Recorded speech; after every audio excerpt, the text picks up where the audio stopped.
I, Vegeta, the Prince of all Saiyans, hereby command that you do not listen or subscribe to the Dragon Ball 4 Life podcast. Whatever you do, would you defy royalty? No! Bye!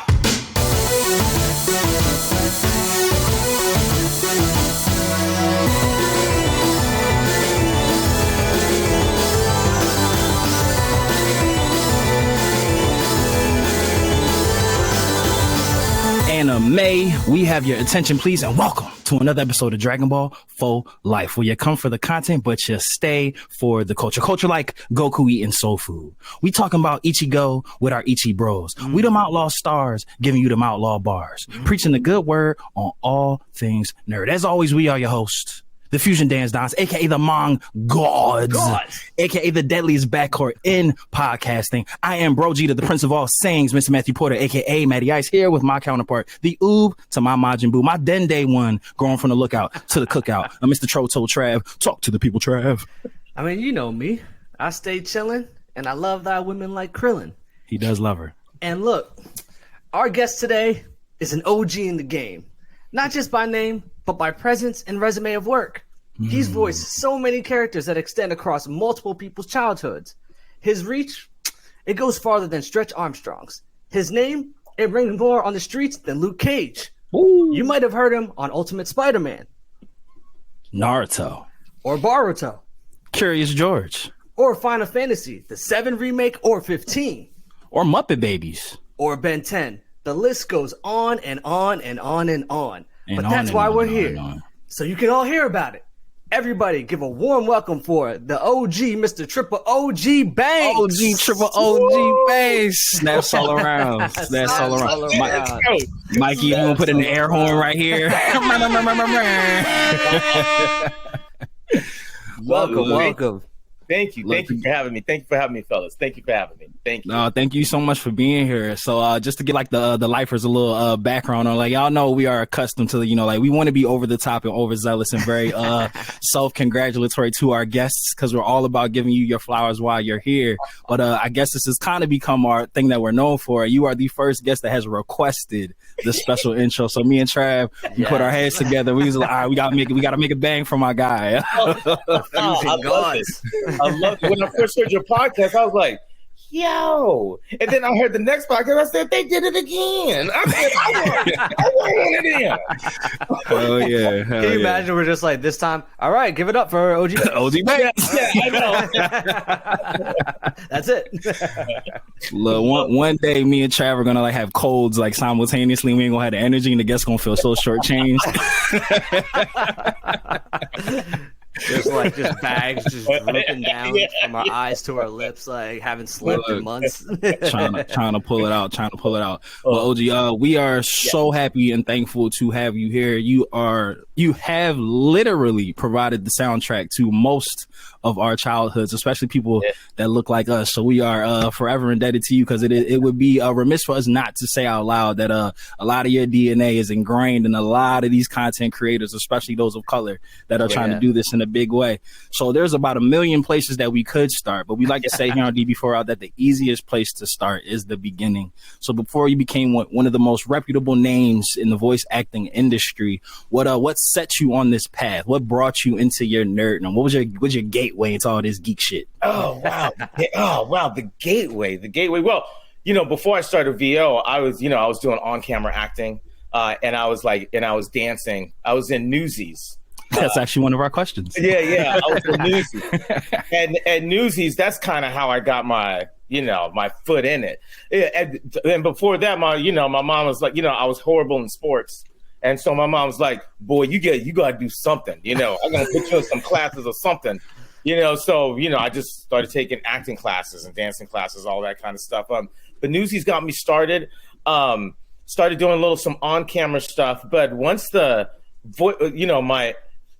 agent sent me a script, an audition script. And I had no idea it was for a voiceover. And then I had to go to the Universal lot. I was like, wow, that's kind of impressive, the Universal lot just for this script. And I walk into the audition and the guy says, he goes, go ahead and read that script. He goes, but you see that picture on the wall? And it was a picture of a cartoon character. And he says, I want you to read that script, but make a voice for that character. I want you to be that character. I said, okay. I didn't rehearse it that way, but okay. So I went ahead and I did it. He was like, he loved what I did. He sent me the whole script and he goes, you're coming here next week. You're going to meet everybody. I said, all right. He get you audition again. I auditioned again, basically did the same thing. They had me in for a third audition. And next thing I know, I'm meeting Ivan Reitman, the guy who made Ghostbusters and all that kind of stuff. And reading in front of these people. And I booked the job. And that job was Space Jam with Michael Jordan and everybody. And let's go. And so when my agent told me I booked it and I was going to work on it, I was like, well, I said, I think I need to look into this voiceover game. I said, this is calling my name. This is calling my name. So basically from that point, that was like my jump off because that like bing, so I found me a legit, like a voice. I didn't know that there were voiceover agents. Right. There's agents for like acting and, for singing, but I didn't. I was like, they got voiceover agents. And I'm like, then I started paying attention. I'm like, there's voices everywhere on TV. When I walk in the store, like I hear voices. I'm like, voices everywhere. So I actually got a voiceover agent. And it was ICM and it was Dean Pinero, who now he has his own agency, Dean Pinero Talent, and I was his first actual client that he signed, and we've been together like ever since. Now, I love that. I don't want to age myself, but that was some time. Let's just say that was a little bit ago. But we've been together ever since. You know what I mean? Just that commitment to each other and in this game because it's up and down, and it's it can be hard sometimes. But that was my jump off. That was my jump off. Did you do anything physical, like when you got the role at first, and not knowing it was going to be a voiceover? Like, can you imagine if you like hit the gym or something? He came in character. All right, let's go. I got my hair done.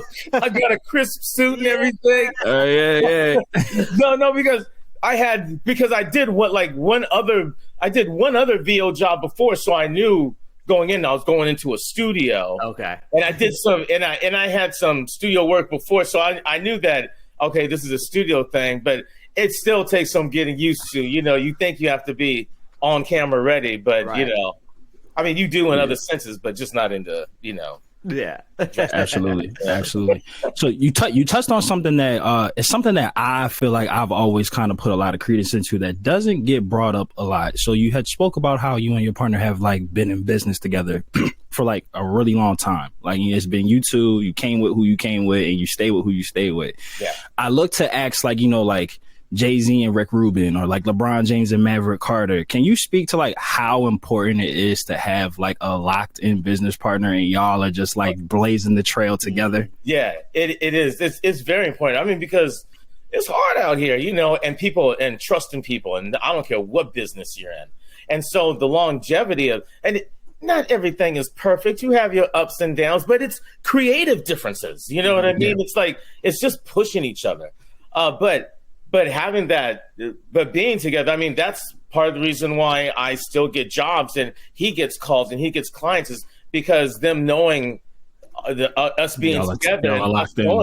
Like I've had some other artists like call me up and they say like, so you and Dean, like, so he's really like that dude. And I'm like, yeah. And next for me, he is going there, like, but vice versa. But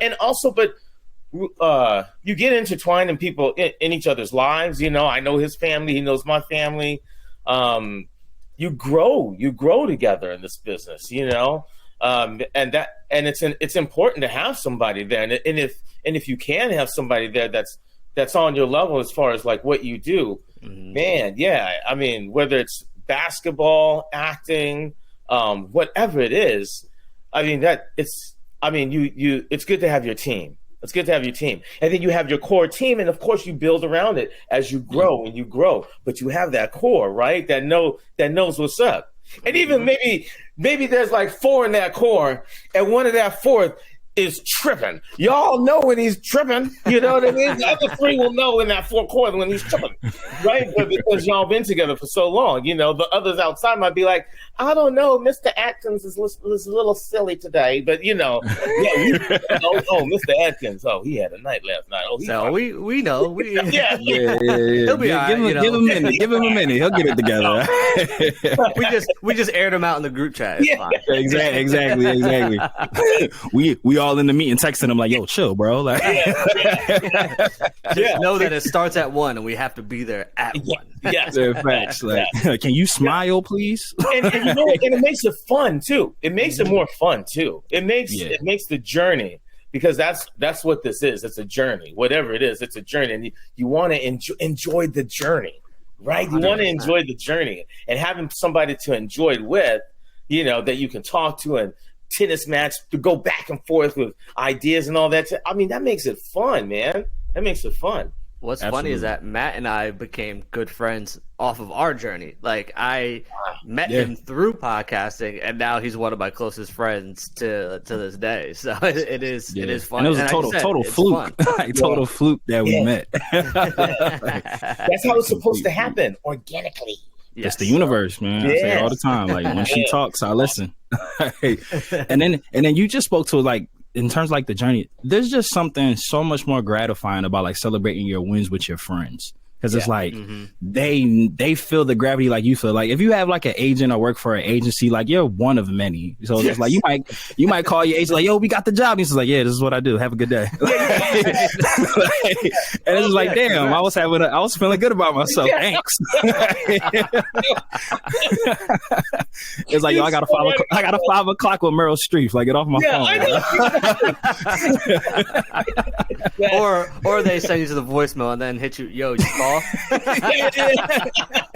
Knowing that they listen to the voicemail, like you call, like you just have to like, yo, you know why I called you, bro? Never mind.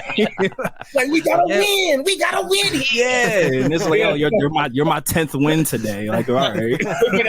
I had this one time.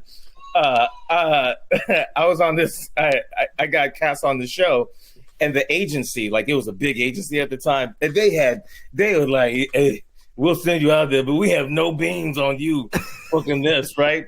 And so I remember I called and I was like, hey, yo, I booked it. And I remember the lady said, what? And I said, yeah, I booked the job. And she goes, Ogie, are you for real? Are you playing? And I said, no. And she goes, Mary, she got everybody on the phone. She goes, listen to this. And so I said, yeah, they go, explain what happened. I had to explain what happened. And they go, oh, okay. They had to look it up. And they said, they actually called me back and said, congratulations. They didn't believe me. I thought you was lying. They was like, yes, they didn't believe me. They're like, all right, we'll entertain this real quick. I mean, look at him trying to manifest. Look at him. That's hilarious. But no, that makes me happy to hear that there are people who like got here together, stayed together, are thriving together. Like you said, like you might have your good days and your bad days or whatnot. Like I might not be feeling somebody one day. It's just like, but that's all part of it. Like when you're in close proximity with somebody for that long, like y'all are gonna butt heads. Yeah. But to your point about like creative differences, too many good ideas is a great problem to have, like in my opinion. It's like I'm totally fine with us having creative differences. It's like, because I like with Trav, like me and Trav, like I say all the time, like we're very similar but complete opposite all at the same time, and like that's kind of just like works for our synergy. It's like Trav might come to me with an idea, and I'm like, that's not even something that would have crossed my brain, but I know Trav be cooking, so I was like, yeah, let's do it. And I'm probably sure I run something to Trav. He's like, Matt's crazy, but let's do it. Like whatever. It's like that. It's like I never thought of that before. All right, you know what I mean? I love that feeling. I love that feeling. Like, oh, I've been thinking about all this. I didn't even think about this over here. It's like in brain for like days, and then that one idea that like Matt will shoot me, I'll like throw those out. Like, oh no, yeah, that's what we're doing. Yeah, that's And it's no egos, yo. It's just like, I have no shame in like saying like sometimes I am just throwing shit at the wall and see what sticks. So it's just like if I had 10 great ideas and Trav got it in one, let's go with your one. Yo, fuck them 10. Maybe when we're bored, we'll circle back to these. It's actually, now that we're slower on our schedule, man, let's double back. Let's double back. Oh, being on such a long journey in this entertainment world, like are there like glaring differences that you've noticed, like just like in the art and like the work and the behind the scenes, like then versus now? Is it easier? Is it harder? I can tell you this. When I first started, I was so excited, right? I'd get my jobs, I'd get on a show. But back in the day, there were, as far as cartoons that would come out in movie theaters, maybe one every 2 years or so. They were just like the same little cartoons on TV. So when I got on the show, it was like, whoa, that's a big deal. But when I got on the show back in the day, I'd play the brother on the show and I'd have one line. You know what I mean? I'd have one line or maybe 2 lines, And I'd be sitting there the whole show looking at him perform and watching everything and learn. But I'm learning at the same time too. I'm like, okay, you do that. Okay, oh, that's what you do. Oh, okay. And so when it's my turn, I say, yep, he likes popcorn, and boom, that's my day, right? That's my day. You just give it a nice fist bump. So somebody give me that popcorn kid's number. He's going places. Right? So going from that to like now, there's animation movies coming out monthly, right? If every 2 months. There's a lot of animation shows. There's whether it's mainstream or cable streaming. Also, people are like, well, celebrities are getting into animation. I'm like, that's a good thing. It just opens up the market. Do you know how many independent cartoons there are that are trying to come up that we trying to get our things going? I mean, it just opens up the space. So that's what I love. I love that it's been it kind of opened that it's grown, the animation world and the diversity, I should say, because I mean, I went from having one line to like, now I'm playing like Luke Cage and Ultimate Spider. I'm like, hey. I'm like, I got lines on every page. I'm like, whoa. You said series regular. Yeah, I'm like, whoa. And that to me, because I'm humble, I'm like, wow, I get to read, I get to perform, I get to actually do something, I'm like, but it's grown, and I love to see the growth. I love all the projects that are coming out, all the imagination that goes into it, like you never know what you're going to talk about, what it's going to be about, the worlds that they create, everything. I think it's beautiful, and I think it's growing, and I love the fan base too. I think the fan base is, we've always been there, but having Comic-Cons now, like when Comic-Cons got started, and having a place to go where everybody can meet, and even like chat rooms and all that, it's like having a place for everybody. It's like, it's awesome. Like that. That's why I love going to Comic-Cons and like, talking for like hours and hours with people about like one episode, you know what I mean? Oh yeah. What would you say too? Like, now that social media has become a very important part of everyone's marketing campaigns, what was that transition for you when it came to the point like, hey, OG, you gonna have to create the Twitters and the that's the Instagrams of the world. Thank you. Yeah, that's hard.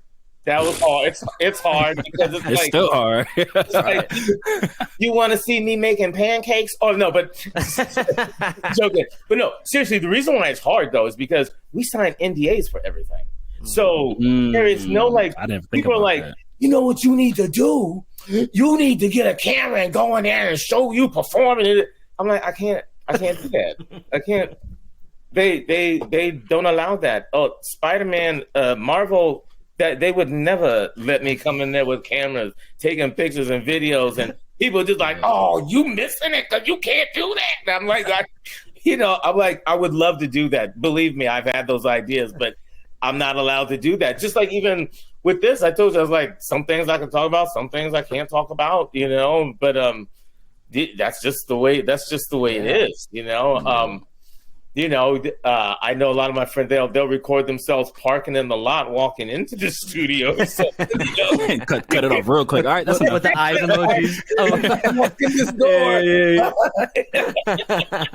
Nah, you know what I love? I love when musicians do it more than actors, but I love like when they're like in the studio and they'll have like the laptop, but like they'll put like a giant meme over most of the laptop, so you just see like the edges of the screen. And it's like working. Or they're in the studio and like there's no audio. Yeah, they mute the audio. You just see the rapping like, yeah. And you just gotta assume this album's gonna be fire. or it's the shot of like the soundboard is like the decimal levels just going up and down, but there's no sound. And then just the date. You're like, all right. Yeah. What is the creative there? What is the creative? You gotta be like, how am I gonna get in? How am I gonna get in? Damn, that's it's so funny because we every time we do in like the pre-interview, me and Trav always like are conscious to bring up like, a lot of people have NDAs, so like let us know now what to steer clear of. Yeah.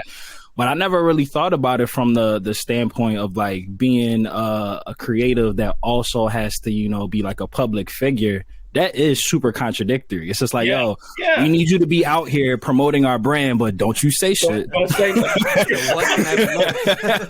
Don't say nothing. Nothing. I remember this. The studio that we did Ultimate Spider-Man in. Now I did Naruto in that studio before, and so I remember when the owner told me, he goes, when we got the Ultimate Spider-Man gig, they made us change all the cameras in the whole building. They made them change all the locks on the outside and on the inside. That's how private they want their projects to be. Wow. Now, if they're doing all that, ain't no way I can come in there with my camera. We're never going to see Ogie Banks is live on the screen. You're just in the studio like, yo, we live, baby. We live. We hot. All of a sudden, you just see the phone get confiscated. We never heard from Ogie again. Or a news report. Famous voice actor, Ogie Banks. But that's the extent that they go to, like, with these shows, and I mean, with stuff, I mean, with their image and all that, and the secrecy and all that. So it's they're serious about it. They're serious. Marvel has everybody. You have your own specific Secret Service agent that just trails you. Once you sign that Marvel contract, they know everything. Yeah, they're looking through all your stuff, like seeing what you posted, all that. They said, "What you doing in the third grade?" Yeah, totally. All right. What you mean you didn't like Blue? I don't trust him. Yeah, right.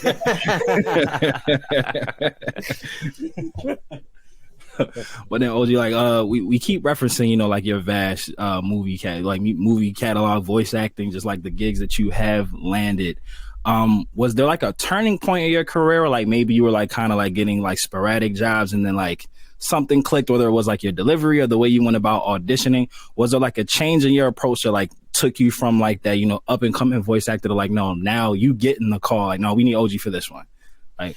Yeah. Once I started, I was doing this stuff, but as I was growing, I was so concerned about what they wanted, kind of really sticking to the script and I was a little robotic, I would say, at the beginning. But once I got confidence, really the confidence within myself, and I could like relax, and once I started going into like a show and I started just being myself more and like joking here and like saying a little funny thing, adding a little bit just within respectful realms. But once I started relaxing and being more, that's when it started to click, because it's like, if they're going to do like 30 episodes, 32 episodes, 82 episodes, they want to go to work with some fun people.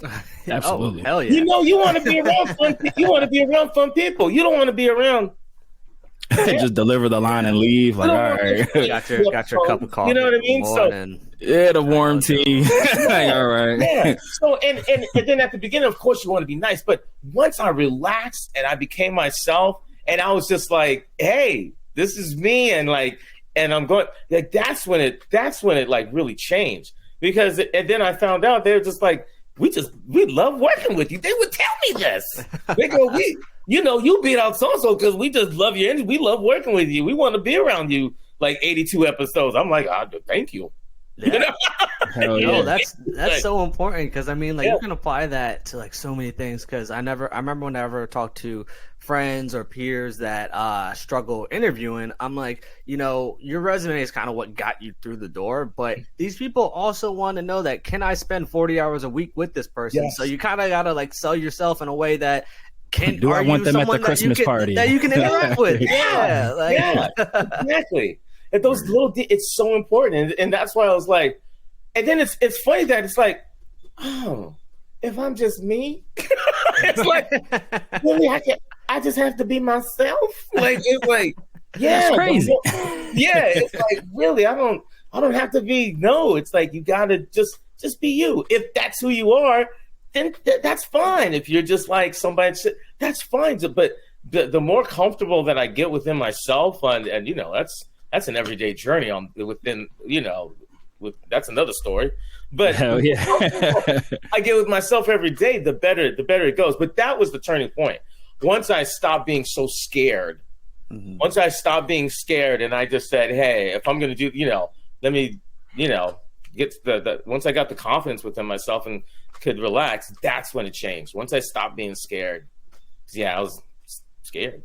And so take us back. We're with a young OG, and you're in a groove, and you're landing all these roles. You're no longer just the popcorn line, so now you got all the lines. So you're always going to be you. But was there ever a character, or it could be more than one, where you got the role and you looked at the script and you said, I don't even need to like change myself or act in a different way. I'm just going to go in and just talk like as if you're talking to you and like me and you right now, like instead of like trying to fit the character. Like, were there any ones that stuck out where you're just like, nah, I'm just gonna be me. That's it.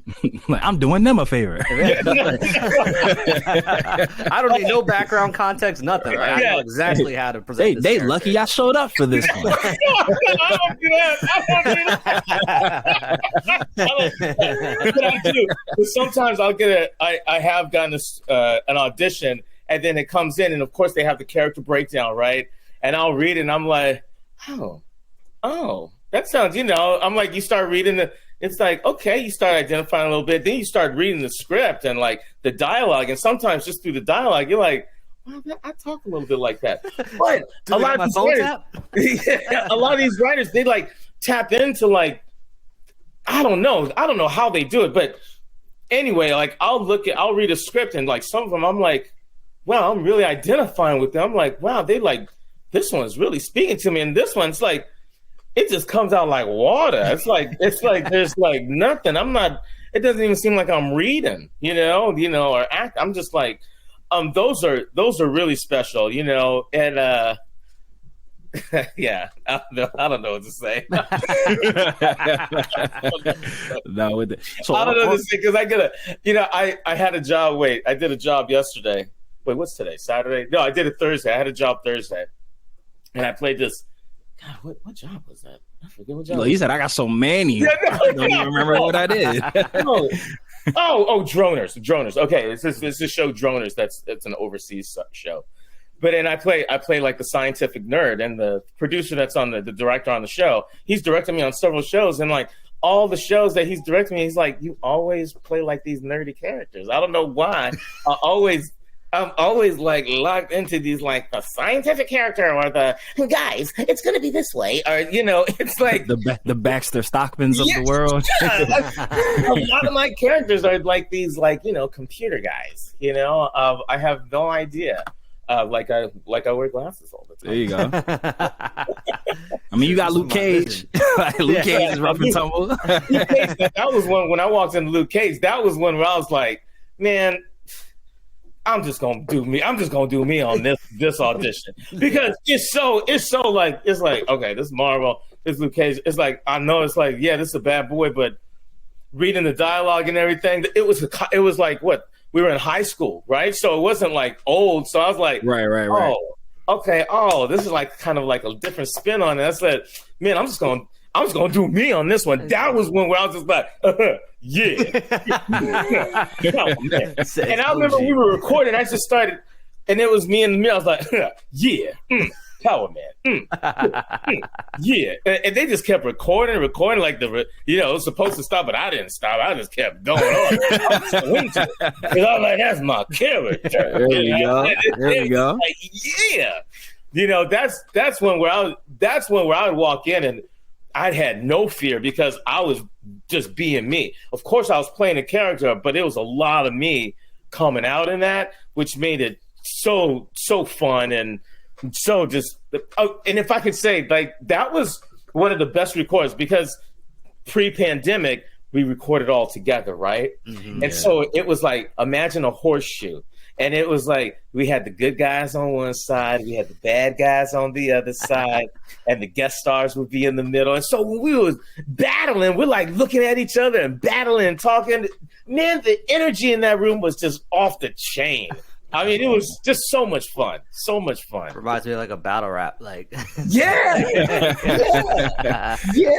That's right. Yeah. When you get characters like Luke Cage or like any, like strong black culturally popular character, like, do you feel that weight and responsibility, like, hey, like, this is somebody that I know like black people are going to gravitate towards, and like representation and like uplifting the community? Like, when you get those types of roles, like, does it like give you like an added sense of responsibility? Like, I really got to put my foot into this because like someone's gonna watch this, see Luke Cage and be like, I see myself in that. I can see myself being Power Man. I can see myself, being bigger than my environment. Like, do you like internalize that, like, when you're going out for these types of roles, or when you land these types of roles? Not when I'm going out, but when I landed, yes. Because when I don't want to get my hopes up and like, build it up again, like, right. I don't know if it's like I don't get it. You know what I mean? And do that over and over and over. Yeah. So I wait until I landed, and when I landed, it's just like, of course, it's just like my oh my goodness feeling, and then I get into the, it just lifts you up. It's like it's like, man, it really builds you up, and then like the respect that I have for the character. I'm like, okay, I want to do my homework with this character. So, people are gonna ask questions. And I'm like, I'm like, I want to know these answers, and I'm just like, I'm like, oh my goodness. So it's a lot you take on, but I don't mind. I mean, that's what I work so hard for, right? That's what I work so hard for. And it helps out so much in my personal life too, because it makes me want to be a better man to my son and all that. It's like, Daddy, look what your daddy doing. He don't want to watch that. He like, I don't care what you do, Daddy. I'm like, you got to show. Yeah, you're on Spider-Man. I see until after he said, this show was dope. Yeah, that was me. Yeah. Nah, look, I guarantee you when you're not around, he bragging on you though. My dad is Luke Cage. What does your dad do? but you're right. It does give you a sense of responsibility. But it's nothing bad. It's not like a weight. No. Mm-hmm. It's nothing. It's not like I feel like, oh my God, I'm taking all this on. It's more like a uplift, like wings, like upliftingness. Like Red Bull or something, right? It's more of just like an uplifting thing, and it like gives you like these earthly powers or something just to be better and do better. It makes me work harder. I'll tell you that much. It makes me work harder. It does make me work harder. No, I love getting that perspective from you because me and Trav have talked about this publicly and privately. Like, we're still in terms of longevity, like we still are very early in like our journey in terms of like entertainment and podcasting. But like even just going into year 2, with like the events that we've thrown, like we've had people like have come up to us and like, like I've looked for an outlet like this for forever. Like, thank you guys so much. And it's just like, I'll be 33. Me and Trav are in our early 30s and stuff like that. So it's just like in the grand scheme of the world, like we're still bunny quote kids, bunny quote, in terms of like speaking to especially like our peers in this industry who've been doing this for like years and stuff. Like we're the new kids on the block, so like we're still kind of developing in that sense of like this was something that we were passionate about because like we wanted to represent the change that we didn't feel that we saw being fans of this. And it's just like, it is a weird thing to like, when you actually do start to become that change, it's like, oh shit, like we're here now. And then you do get like way more mindful about like, all right, there are people watching, like we are doing something that is gonna, hopefully the plan is to like inspire the masses. So like, I just wanted to pick your brain as someone who's like been doing this for so long, where it might have just started off as just like, you know, like I'm trying to be a guiding light to, you know, like black men or just like black people in general, especially like in the entertainment space, to show like, hey, like even though, you know, we don't get we have to start behind the finish line sometimes. Behind the starting point, we don't really get like a equal. Our gun goes off a bit later than other people sometimes in this space.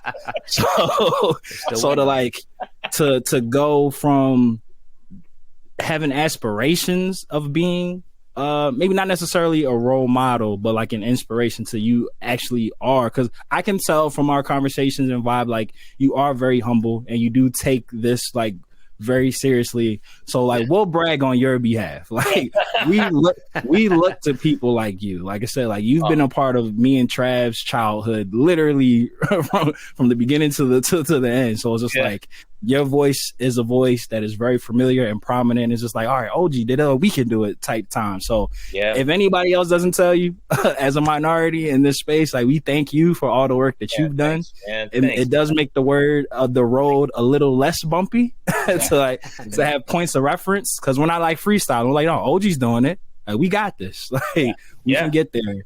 Yeah. So I said all that to say thank you. Oh man,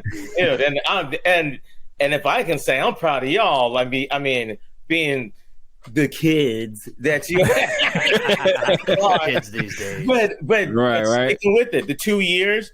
But the way that you're doing it your way. You know, I like your style and your energy. I told you, appreciate it. So, I mean, said come correct. Yeah, or don't come at all. Right.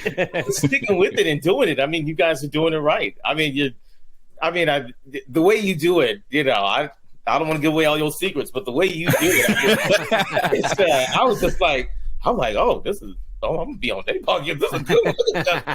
Look how they contacted me and everything. I said, I'm gonna be on this joint. I love that. That means a lot. Yeah. Just let me, just so you know.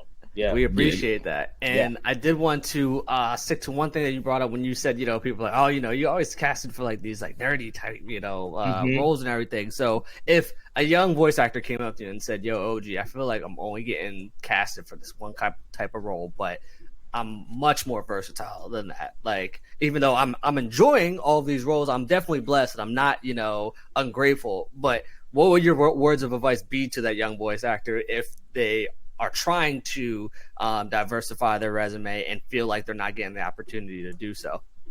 I'd say the patience, because the opportunity is there, but you have to look for that opportunity. You have to find where that opportunity is. Here's where that opportunity comes. It doesn't come in these auditions where you're trying to make yourself bigger than you should be or smaller than you should be. Like, it's about the acting.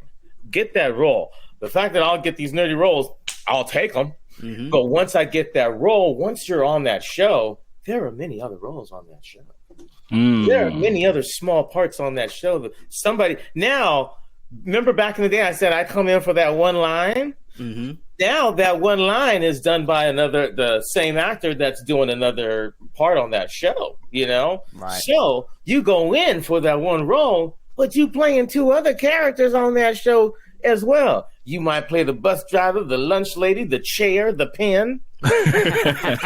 You know, you don't know, but the grapes, you know, you never know. But they're like, I don't know how many times they're like, hey, OG, so there's this little dolphin that comes up out of the water and says, boo, we just need you to do something for that, okay?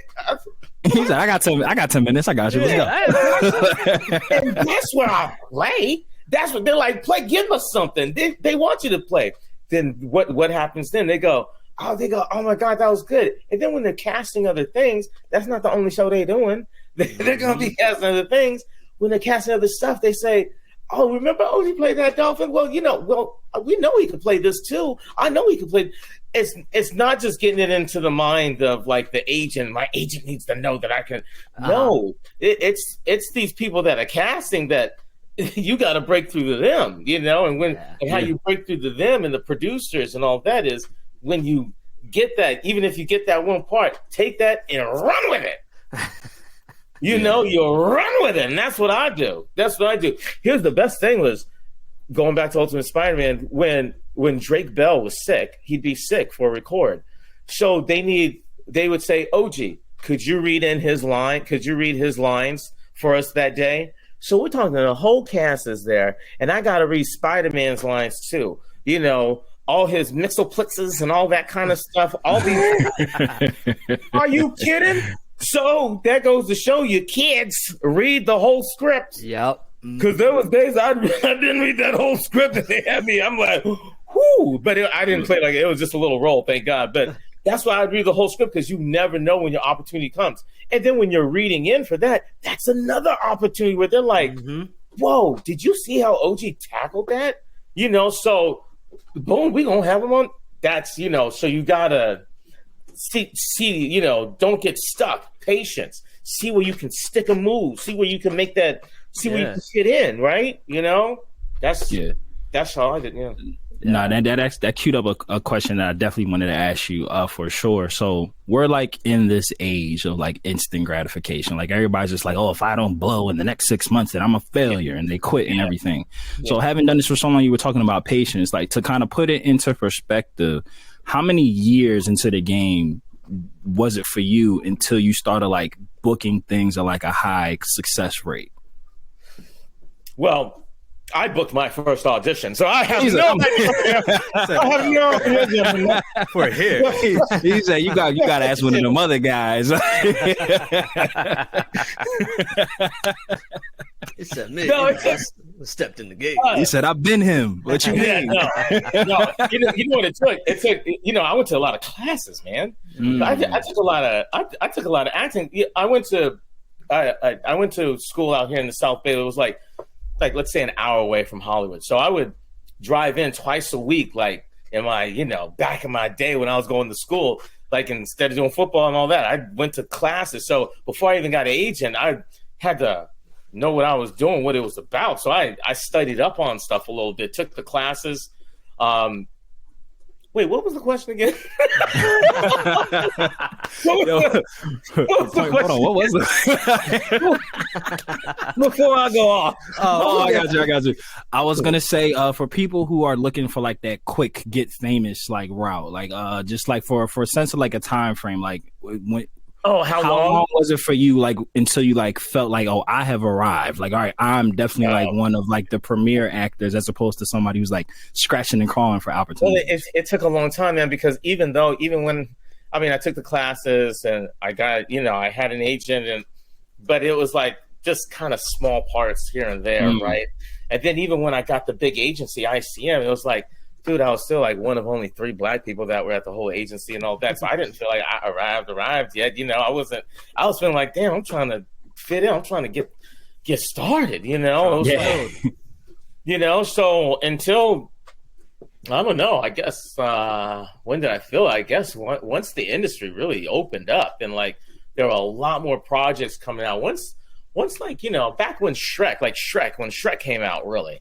Like around when Shrek came out, when Eddie Murphy played Donkey, you know, that was huge, you know, because that's when like, boom, that's when I noticed everything, like all these independent little projects, and they were giving people chances for things and stuff, you know. That's when I saw it opening up. And I guess I'd say that, you know, so how long, man, it took some time. And it depends on personally, what you personally take as wins and what you personally take as losses. You know what I mean? So, you know, you might, you know, I might get a little something, and, you know, that's, you know, it's cool, but it's like, I'm like, you know, yeah, but, you know, some things are like, whoa, you know, and then they don't go nowhere. Yeah. And then, so, you know, there's a lot of those, you know, but and that's why I go back to the journey. Mm-hmm. That's when I learned it's really about, I go, okay, it's really about this journey. Like, I have to enjoy this journey. It's like this is like this, but I need to enjoy this journey. The more I enjoy the journey, the easier all this becomes. Because I understand it. I get it. You know, there's no high highs, there's no low lows, but I'm cool. Right. You know, good regardless. Yeah. Yeah, especially when it's funny because like I try to, you know, reinforce that to a lot of people who like, you know, ever like want to pick my brain for certain stuff. It's like when you're chasing your white rabbit, like when you know your why, like a lot of times that's enough to like block out like the losses, like quote unquote. It's just like, all right, because everything's an experience, like everything's a learning experience. Like you said, it's like the journey, and just like if anybody like gets discouraged or like, oh man, this is taking too long, like when you finally do make it, like you're like all those like no's, you forget about that shit so fast. I get no's every. Do you know how many projects I audition and get no's on? That's my life. I mean, that's my life. I get the door slammed in my face every day, basically. You know, that's what it is. You know, I get some wins, but there's a hell of a lot of losses. Yeah, there is so. Oh, and the one thing about voiceovers, you know, a lot of people come to me, they're like, "Oh, gee, there's nothing going on." You know, it's because with voiceovers, there aren't a lot of callbacks. You know, like with on camera, you have callbacks because they're sizing everybody up. Mm-hmm. They're seeing how everybody looks together. Chemistry tests, all that fun stuff. Yeah, they're seeing the energy. With voiceovers, you don't really have to do it. You don't have to size everybody up, right? It's about the voices and everything. So there's not a lot of. There might be one callback, maybe, but there's not all. So you don't get a lot of feedback, and people need feedback, you know. And they might ask around, "Hey, how did I do with this?" It's like, "Well, you did great on that, but I didn't get it." You know, there are no callbacks. You know what I mean? You know, and you didn't get this one, but you might get the next one. But it's in voiceover. It's hard to kind of when you're starting off see how you're doing, because if you're not really getting a lot of, you're like, I don't know what's happening if they're liking it or not. That's why. You just got to be mental strong. Just keep going out there doing your auditions and doing them right. And they know, when your audition comes up, they always have kick-ass auditions. Let's pay attention to that audition. You know, I'm not just going to sit there and type away and do my work, listen to audition or something. It's like, they always give kick-ass auditions. I'm going to pay attention to them. And that's how you build. You build behind the scenes, but we don't, you know. You're not really going to know that, you know, or see that. Right. Yeah. Absolutely. So, Trey, I want to call a quick audible because having Ogie here, I feel like we'd be remiss if we didn't ask this question. So, me and Trav's favorite question to ask anytime we're speaking to somebody who's in this space, who's been doing it for a really long time. You know, we talk about all the time the risk that you have when something you love has become your job. And you're doing it for so long, for you personally, because obviously, like, you're passionate about this. You've been doing it for so long. Performing is kind of like, you know, what your niche was as a kid. You know, you deep rooted in that. Doing voice acting for so long, doing so many shows, so many hours, so many repetitious parts. Like, is there like self-regulating that you do for yourself to keep your love for the craft? Because like this is how you pay the bills, and you know. Once you get into the business of entertainment, it can get very nasty and it can get like very exhausting. So for you, somebody who's been doing this for so long, how do you like maintain your passion for the craft while in the midst of this being how you pay your bills? Well, it's like you said, the business. The business part is the business part. I take care of that, sign the contracts, and talk to the people, all that. But when you get when I'm reading that script and I'm on my computer, I'm reading that script and I see it. I mean, that's when the Hollywood magic comes in. You know, have you heard Hollywood magic? That. So I get it's like I get a little tingly feeling, like it's a whole new world. I'm like getting to open up and create. So I'm reading. So I get not to only read my lines, I get to read everybody else's lines. I get to see what this is all about. It's like, that is so exciting. That is, I mean, I'll never get enough of that. I mean, so and how do I maintain that? Is like, I had to learn, okay, I need to get my paperwork right. I got to let me take care of all this BS. Okay, I can enjoy the creative part of it, because I hate paperwork. I hate that. I hate paperwork. How many signatures do you need? Yeah. There's a passport. We need to take it there. How many, the tax stuff and all. Oh. But I'm an actor too. I hate all that crap, right? But, I'm with you. Yeah, but I take care of that. I'm like, okay, take care of busy, so that I can I sit there and I can read it all. You know, I'll go over there and read it, and it's just like, wow. Then you start imagining in your head what it's going to be like, what it's going to sound like, what it's going to look like. I mean, that's Yeah, I get all into that. And that excitement will never go. That'll never go. It's like going to Disneyland for the first time every time. That's what I it's love like. that. That's Yeah. amazing to hear. That's amazing to hear. Yeah, the fact that you can like keep that, I guess like childlike innocence is the only term that like pops into my head to explain It that. is, yeah. But yeah, because it's like, so I would consider myself like a bit of a cinephile. So it's just like when I watch movies, I get a kick out of like, oh, well, why did the actor choose that inflection? Or like, oh, that's an interesting shot. Or why did they use that take? But it's like, that's what excites me about the film, not necessarily the film. Like I do love like plot, good plot and storytelling and acting. And everything. Yeah.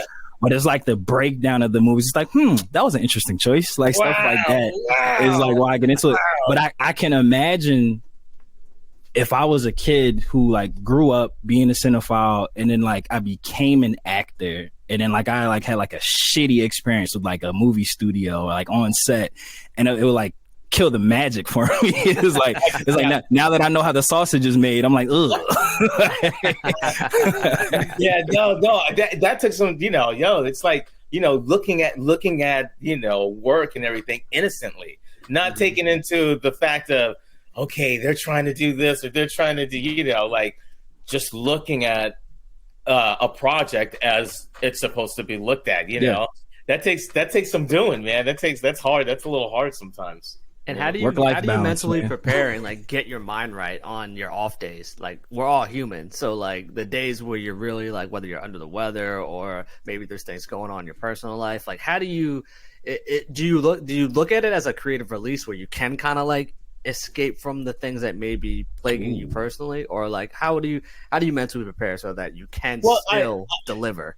I make it a part of my life, so I don't, so it's. The preparedness is already there when it's like life is going to be life and work is going to be work. So I need that to coincide with each other. So however that is, I don't stress. I just don't stress it. I just don't stress it. I let it happen as it happens, to be honest. And it always happens, but if I'm dealing with my kid or something, then I have to do this audition too, or whatever, right? Oh, yeah, I have my kid, but I have to do an audition. I have to do a job at my house in my studio, and he's sitting there wants to sing to the songs on Sing 2 while I'm sitting here trying to record and everything. I can't go in there talking about, hey, you better pull the mic away. Hey. Yeah. Hey. I gotta be like, look, let's not be playing in the toilet. I gotta be like, I understand we sharing this space. I put myself in this situation. So this we gonna, I'm gonna get you that SpongeBob toy you wanted, okay? You just gonna give me like an hour for a little bit. Just give me an hour, I feel that. But that makes it fun too, though. That makes it. You want to be able to, but I learned that. I think it was Wanda Sykes. I remember I did a show with Wanda Sykes or something, and I saw her, and she was just like on her phone doing her thing. And when they said action, she was like, boom on it. I was like, oh, that's how it go. Okay. I said, okay, that's how you just let it flow. Okay. It's like you're about that. That's just your life, right? No, that's just your life. You don't have to. It's just you just flow with that. No, that's that. I love that answer. Like you said, keeping your preparedness like as a part of like your everyday life. Like I love that because not to toot our own horn, but I will. Like a lot of people, like when me and Trav like do like our intros or things like that, because like we talked in the pre-car interview. I was just like, oh, we don't even refer to these as interviews. Like they're conversations. Like it's a call. It's like a phone call. Like we're talking to somebody when we want to get to know you. We want to let people know like, oh, he's more than just a voice actor. He's a person. He has likes, dislikes, family, friends and stuff like that. Like humanize the celebrity in people so that like they can connect to you on a deeper level. But like a lot of the questions that me and Trav like have been asked before, just like, oh, like, do y'all rehearse before? It's like, nah. like we might have like a quick conversation. Like, all right, this is what we're trying to do. Or like, all right, cool. But like for the most part, kind of like your Wanda Sykes thing, like as soon as we hit that record button, it's just like, all right, tap it. It's time to work. So it's like maybe that's like a self-conscious thing that we've been doing this whole time, and I never knew. And it's because I'm so glad you asked me that question. Great question, by the way. All your questions have been wonderful questions. But you tapped in. And I was like, yeah, that's what really changed it for me. When I was behind the scenes, and I saw that, when I saw these actors, I remember I was on the set of Fresh Prince of Bel-Air. I did several episodes of that. The background when I was trying to get Taft-Hartley, some of my executive friends, they helped me out. They said, we're going to get you on this show. I was in the medical office and everything. It was sitting next to it. I was like, oh, but anyway. Let's go. I was such a little young kid right back then. I was like, wow, right? Like, ooh, it's nice. But to see how they operated, where Will Smith, like seeing him, like he was in his trailer, or whatever, and he had the music playing, he was having a good time, or I don't know what he was doing in there, but he had the music playing. I was just like, dang, wow! And then he'd come out and he'd go do it. I was like, wow, you don't have to be so. Bro, I go, he just floating. Wow, I go, these people. They do. Oh wow! You can be you, and you can just do this. Okay, it was just mind blowing. It was mind blowing, and that's part of doing the homework too, right? That's the patience, that's 100%. The talent. It's like you gotta see that, you gotta learn that. That's not stuff you learn overnight.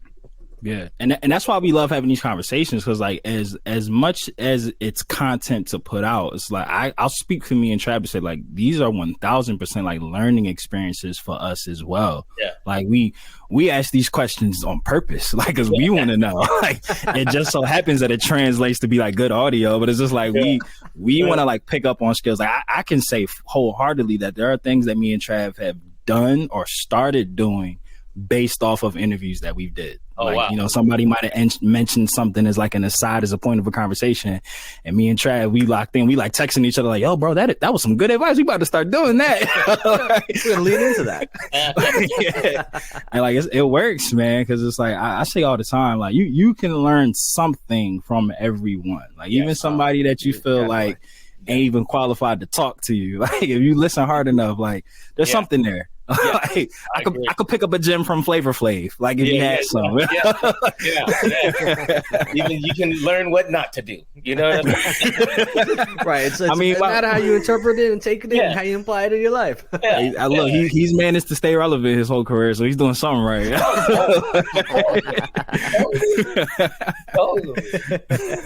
Speaking of relevant careers, one such as yourself, you've done so much and acted in so many different like genres. Is there a project or a genre or a type of character that you have yet to do that you're like chomping at the bit, like, oh, I want one of these? I just need one call, one audition, one something. Oh, well, there's nothing more magical than having your own show where it's like, I don't care what the character is, but it's like you are the main. It's your show. You know what I mean? It's like you're Seinfeld and there's everybody else around you. You know what I mean? There's nothing more magical than that, having lines on every single page. Mm-hmm. You know what I mean? Like juicy dialogue. That's my ultimate. I mean, my goal in this game from the beginning was just constant work. I just wanted to work. That's all I wanted. I didn't want to do this, be that. I just want to work. I want to work. I want to be relevant. I want to work. I want to be in this game. Yeah. I don't want to just play this game for a little bit and then tap out. So I just want to work. So, whether that happens or it doesn't, but that would be my dream. We manifesting it. Yeah, right. That's my dream. Ogie Banks the show. The Ogie Banks coming soon. Being the quarterback. Show. I want to be the quarterback. Right. There go. I want to take my cast out to dinner. I feel you. You want to be? It's on me, y'all. Yeah. You want to put your wallets away? I got you. Yeah. The hand motion. For Christmas. I want to do that. We gonna manifest that. But you actually, in your answer, you had touched on something that is, again, something me and Trav have we barked at the moon about this. You mentioned that you knew early on that your goal was constant work, which I feel like that is such an amazing, realistic expectation. Like, as opposed to somebody saying like, I want to star on the Hollywood Walk of Fame. Like, you could get there. I'm sure anything's possible. Like, nothing's impossible. Improbable, unlikely, not impossible. But like, you setting that realistic expectation. So it's like everything else after that's icing on the cake for you. Like, consistent work was your goal. Could you, speak to as like a young actor who's able to like internalize like, hey, like it might not all go so well for me, but as long as I'm consistently working, that's like goal. Can you speak to like being able to set realistic expectations for yourself, but also having that goal? Like, instead of just like, oh, I just want to be an actor. Like, that's such an ambiguous statement. Like, oh, I just want to perform. Like, perform what? For how long? How much money are you trying to make? But like, you set that stake in the role. Like, hey, I want to get constant jobs. Yeah. And like, so like you had like your white rabbit, that's what I refer to it as, like to use the analogy, like for dogs that chase them around the track, like for greyhound races. Like, like you came in knowing what you wanted to do. Like, you had a destination. Could you like speak to the people like how important it is to like have a goal, especially when you get into the entertainment industry? Because you got people who are going to want to take advantage of you. They can see that you're lost and you're just spinning. Oh, let me, this is the chance. Vulnerable child actor. Let me get him. So like, can you like speak to that? Yeah. You want to be real. You want to be realistic. Don't be unrealistic. Don't be like the housewives of these reality shows and everything. Not everything is like that. Mm-hmm.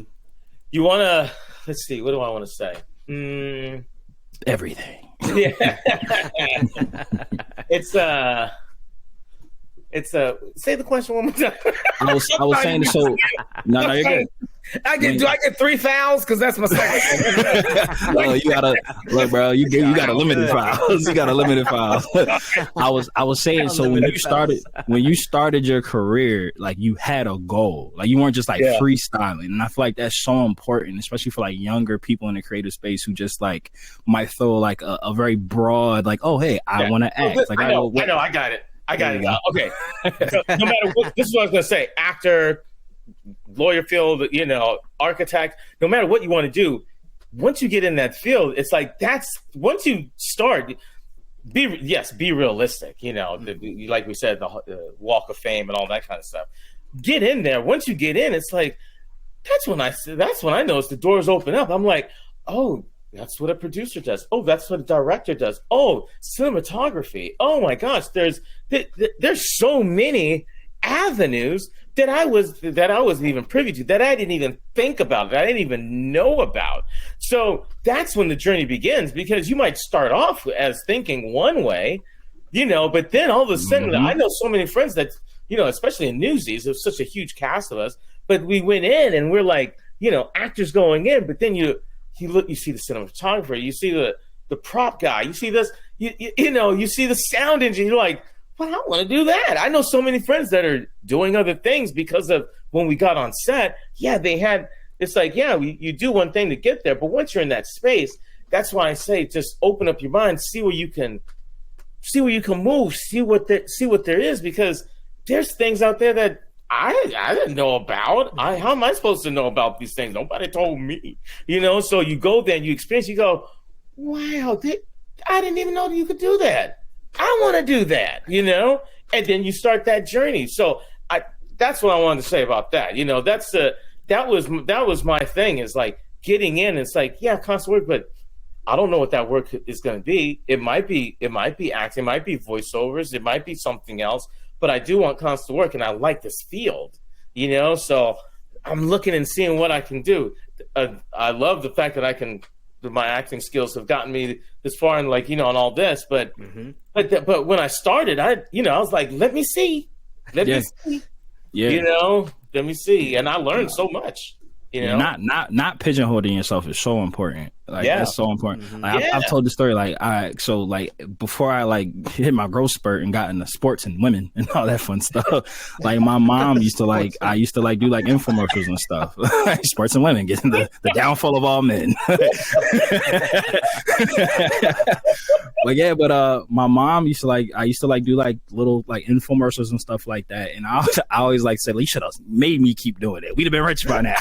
But to that, like I always wanted to act. Like that was like, I went to acting school for a little bit. Like that was always like my thing. But I always got to give credit to my brother Trav. Like podcasting wasn't anything that I even like had on my register. See? Like I didn't. That's what I'm talking about. And then we that first time we hung out, and I said it on his pod, and we happened to have an open mic, and I did it, and I was like, that was one of the funnest times I've ever had in my life. And I was like, maybe like acting isn't it? Like maybe just performing is the itch. That's what I love. I love that. I love that. You find different ways to creatively express yourself. Exactly. It comes in different forms. Mm-hmm. Absolutely. And we live in a time now where there are so many outlets that we can do something like that. We're not just so many. There's not just 4 channels on the television anymore. Right. And just, Puma and Nike. There's like and Adidas, Puma and Nike. That's all there was. Now we got choices. Right. Yeah. Absolutely. And we did want to get into your projects, and I did, though, specifically for my own selfish reasons, wanted to talk about your involvement in some of my favorite video game franchises. Speaking of different mediums, Final Fantasy VII what a transition. Remake and Final Fantasy 15s. And do you? I mean, maybe you can't say because of NDAs if you have any involvement in Rebirth, but regardless, how are there any differences that you see from working for video game franchises versus television shows, or is it kind of all similar? You're just still being your set. It's very different. Okay, it's very different. Perfect. Video games are a specific thing, my man. They are a specific thing. You know what I love about video games? Video games to me, I always say that they're like soap operas. You know what I mean? It's like that you can take your time with it. You can actually respond, and you can talk, and you can take your time when you're talking. When you're on a show, a 30-minute show, they got to get to the commercials. You know what I mean? They got to pay these bills. Yeah, they got to get all that information, but they got to get the ad revenue money. Yeah, right. So, but with video games, you get to actually perform, talk, be there. You mentioned Final Fantasy, and I remember it popped in my head. I remember that was one of my hardest jobs. Really? Yeah, that was one of my hardest jobs. That director, who's a phenomenal director, I remember that he flew in from San Francisco because he was, he lived in LA for a while and, doing all these projects. He wanted to live in San Francisco, so he would fly in for his project. And I was just like, wow, this man got it like that. Where he just, this man just flying in for jobs. I'm like, right? But he came in. But I remember, man, he was so he did not want any of that bull boo from me. He told it to me straight. He wanted, if I suck, he's like, you are sucking. I don't believe that. Blah blah blah. You gotta get into that. I was just like, whoa. He worked me. It was good. It was good. I needed it. There we go. He changed it. He was like, and then at the end of it, he told me, he's like, I wanted it to be real. I wanted to because I was used to reading a certain way before, and he really broke it down to me to be in a video game. He was like, "This is why I've never booked a video game before." I was like, "Oh, damn!" Hold on. Okay. I promise I'm good at this. But video games can be a challenge. Oh, and they can be fun, man. Because I remember The Last of Us 2. When I did Great that game, man. I did that right, and then I'm in the room with it was 2 or 3 other people. And I guess we were camping. They said we were camping, right? And all the producers and stuff were in the room. And I think I just had a little bit to say. But of course, your boy gonna add on a little bit. There you go. There you go. Right. And I remember I was in there and I was like, and I said my line, then I add my little extra sauce on there, and then it went for a cut, and the lady said, "Oh well, that wasn't your line." And the producer said, "I loved it. We keeping that." I said, "That's what I'm talking about. He's killing me." I didn't just come into this just thinking I'm doing whoop-de-woo. I studied it. I was like, "Oh, I know these games. I know what I want to say." Yeah. You know what I'm saying? But that was awesome. I don't know why I said that right Ogie said, "I'm tired of these Emma effing zombies on this MFing plane." They said, I love it. Keep it. What I want to say, damn it. That's got to be great though when you add your little spin on it and you get the one person that's like, "Well, your son is stuck to the script," and the other person's like, "No, I love you did it." Yeah, totally. Totally. It was awesome. That was awesome. Loved it. Yes, right. But getting back, but so video games. It's a whole different monster, man. It's a whole monster. And then you have to think of these projects too. It's like they've been developing these games for so long, for a long time. Oh, but one fun thing that I did that they don't do a lot, the Spider-Man games, the new ones, the Spider-Man 1s and 2s that are out, the new ones, like we actually have table reads for that. Oh, that's awesome. I didn't know that they were doing that. They don't do that for every video game. Like a lot of video games, they just call you in for the work. But for Spider-Man, they take it. It's like a show. I'm like, this is a show. No, I'm like, it shows like in the production of the game, like the dialogue between the characters. Like it sounds like they recorded all that stuff. I mean, in the actors, not Najee. Najee is the one that does the voice for it for Miles. He's Miles, right? Yeah. So he was sick. He was sick. So they said, "Oh, can you come in for Najee, to read?" So that's when I said, read what? I said, that's his role. They go, no, they doing a table read. They doing I go, they doing a table read. I said, they didn't do that for any of my games. And that makes they said it's Marvel, baby. Now. It's Marvel. Yeah. It's Marvel, baby. I'm like, how he get table reads and I don't get no table reads? Said back in my day, I ain't know about no table read. No damn video games. What we talking about here? But I just showed up, did my lines, and went home. This is crazy. Insomniac, those fellas over at Insomniac, they do it right. They do it right at Insomniac. Yeah. And that's so funny because when I was playing Final Fantasy 16 last week, my fiance comes in the room and she was just fold her clothes on, and she had stopped and then just was sat down and just was like watching like the cutscenes with me and was just like, I did not know these video games had such like in-depth stories. I'm like, like you get locked in. Yes. I go on YouTube and I find my games like the new Mortal Kombat. I just watch the cutscenes. Yo, I thought I was the only person that did that. Like the Injustice game, I 1000% just watched the cutscenes for all of that. You know what I love about the cutscenes is like with the fighting games because you get the end of the fight. Yeah, right. The cinematic finish. Yeah, you'll get like the pre about the fight and then the end of the fight.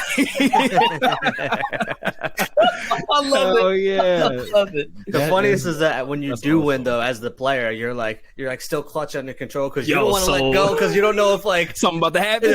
Press square right now. Oh shit. Okay. I thought I was done. Oh yeah, bro. Like the interactive cutscenes. Oh, those be jamming you up. You put the controller there, like I can breathe. Like, oh shit, no. Never mind. Once you relax, boy, they got you. Yep. Absolutely. Having done video games and TV shows, do you feel which fan base is more like crazy or more crazy? Whoa, what English was that? Which fan base is crazier?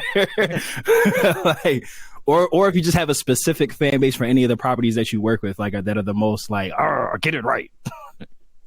It would be like Naruto. That's not the first time we've heard that. I was gonna ask an anime franchise. Those fans when they see me at the Comic Cons and stuff, those are they get on me about episodes and those are Naruto. Yeah, that's at least of those you're like, well, this is based on a manga that's already right. That's the material that was given to me. The material's already out there. I'm just retelling it. But those are the most people be like, why did they? They get emotional with me. I'm like, why you get emotional with me? They said it's Leviosa, not Leviosa. My fault.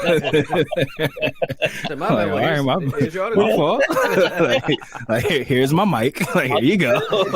I'll do better next time. Right. But I love it though. Because it's. But you know what I love? I'm like, wow, they know everything. Like they know all the details and everything. It's crazy. That blows my mind. I'm just like, whoa. That is, and they keep it all there. And then there's, the Power Rangers. like I did Power Rangers like before I did anything, right? Let's go. And with Walter Jones, I'm still friends with Walter Jones. What's up, Walter? Walter, That's awesome. That's awesome. Shout out to Walter. Walter's awesome. OG. Another OG. We always like, you know, Hip hop keto, baby. But those fans, those what I just said the show Power Rangers fans they were. I'm one of them. the Bratz fans, you know, the Bratz. I can. That makes sense. I believe it. A lot of Bratz fans. Oh, and a lot of Monster High. Monster High is a huge. Yeah, a lot of the Monster High people. Mm-hmm. Love that.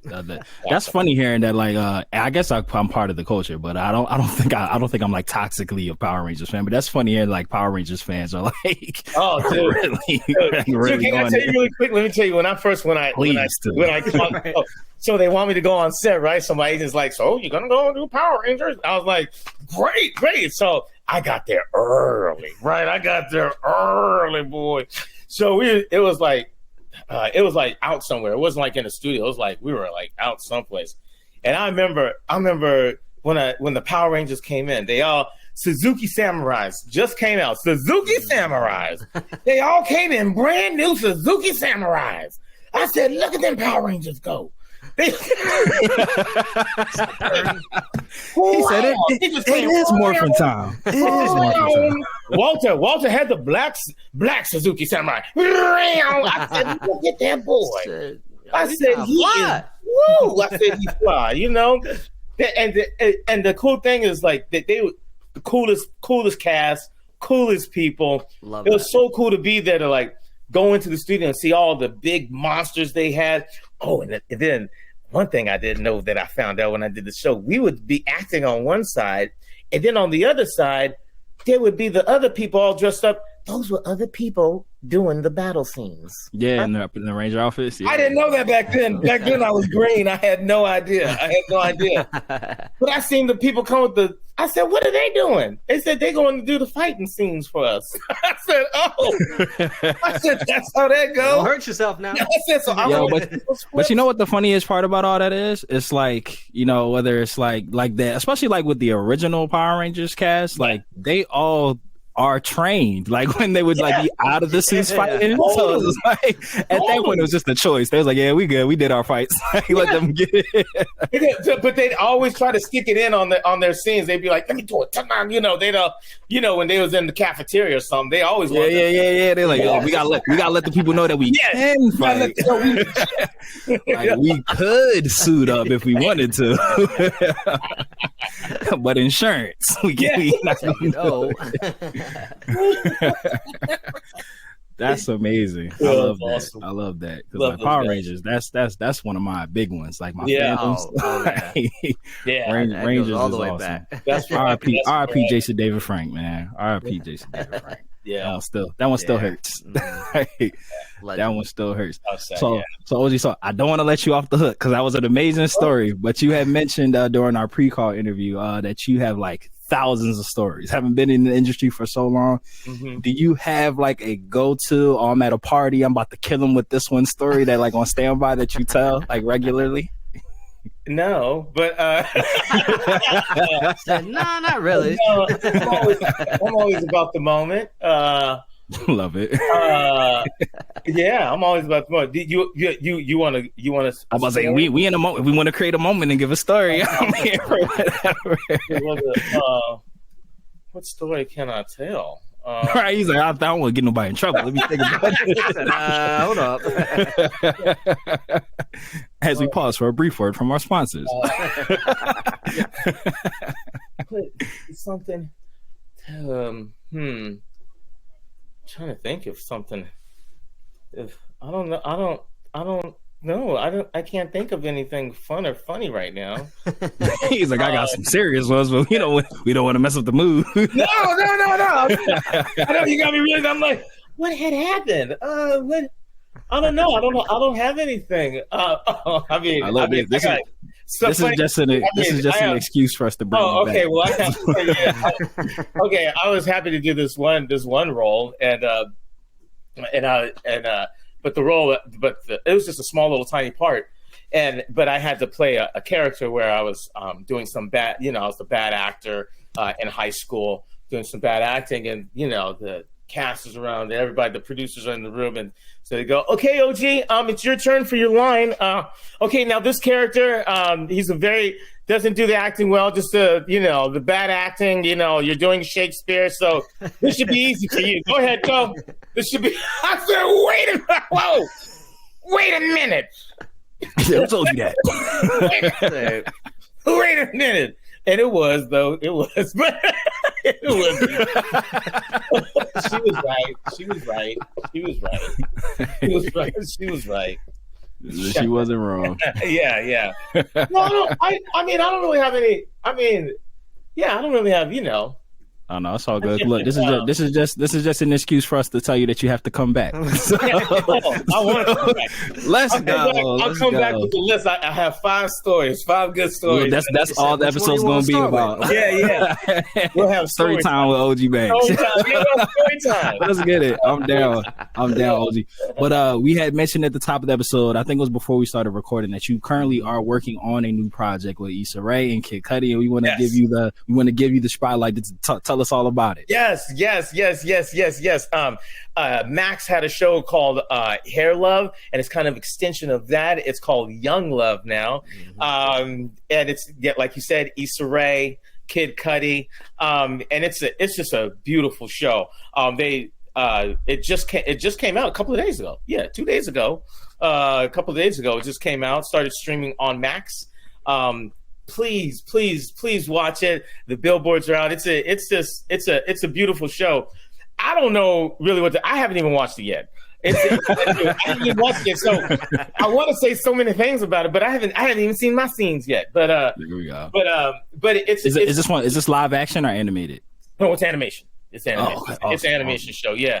It's an animation show that it did. I didn't even know Kid Cudi was doing it. I was literally about to say Kid Cudi gets in his bag in his animated bag. I didn't even know. He was really good. He was really good. Have you seen Intergalactic, the movie that he put out? Like it was like all computer CGI. It's called Intergalactic. No, I think it's on Netflix. Yeah, it's like his movie. Like, I heard about it. It's on my list. I didn't see it yet though. No, you have to watch it. It's so good. It's so good. Okay. So he released the album with it. Like the album's called Intergalactic 2. It's like a companion. So it's like watch the movie, then listen to the album. It makes sense. Matter of fact, do it both ways. Matter of fact, listen to the album, watch the movie, and then listen to the album again. And it changes the experience. Okay. But it's great. But tell it. So whatever you can tell us, promote it, get it all. We want to know. We want the people to support. That's what it is. That's all I know. He said, "That's what I know right now." That's all I know. Young Love on Max. Yeah. Young Love on Watch Max. that. Yeah. Is it one of the ones that like dropped everything all one, like a streaming episode? No, like it's once a week. They dropped 3 episodes, then they're gonna do another 3 the next week, and then another 3 the next week, or something like that. Yeah. Young Love on Max, streaming now. Now. Well, finish the episode if you're listening, and then go watch it. Like, don't hit pause. Like let the episode ride out. There you go.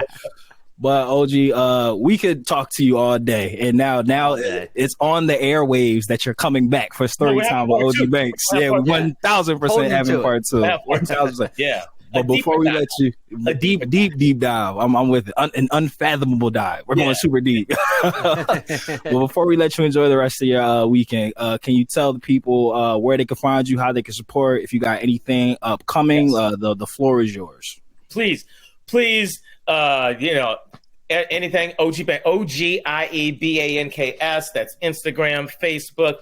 Please go online, support your boy, vote for me if there's anything with some voting things. Got our vote. Me. Got our vote. Tag me, please tag me and anything and everything. Your boy needs to get out there. Okay, we got you. I'm old school. We are officially on the OG Banks press junket team. We got you. I need help. So And if you want to clip our intro and just use it, use that in life, please. Totally. Or you can put us in your backpacks and we'll just pop up. You got to just give me a cut of that intro. I just need that. We got you. We got you. Hey, We'll get that. We'll get that over to you. Well, my good brother Trap, I always love to give you the last word. Bless the message with any words of wisdom if you have them. You know what? Just based off this interview, never lose that childhood innocence, and apply that to every single thing in your life. Because when you were a child, there are things that bring you joy, and just because we're adults and we find things that bring us joy, doesn't mean we can't incorporate it into our daily lives, our business lives, and anything with our hobbies. So, never lose that. Preach, my brother. Nice. Preach, my Nice. brother. Nice job. Well, lifers, we call you guys the lifers because you quite literally put the L into DB4L. So to stay up to date on all things Matt and Trav and Matt and Ogie Banks, Ogie Banks, the OG. Triple Banks. OG. Click the all-powerful link tree of Might in the description of said video. And like we always say here on Dragon Ball for Life, whether you watch it or you read it, we all need it. So open up your nerd eye, and we will see you next time on Dragon Ball for Life. Dodon Ray. Hero. Shout outs to super producer Mikey and Paul. We love you. Shout outs to Yali and Tank. All caps. All caps. Later, nerds. We out.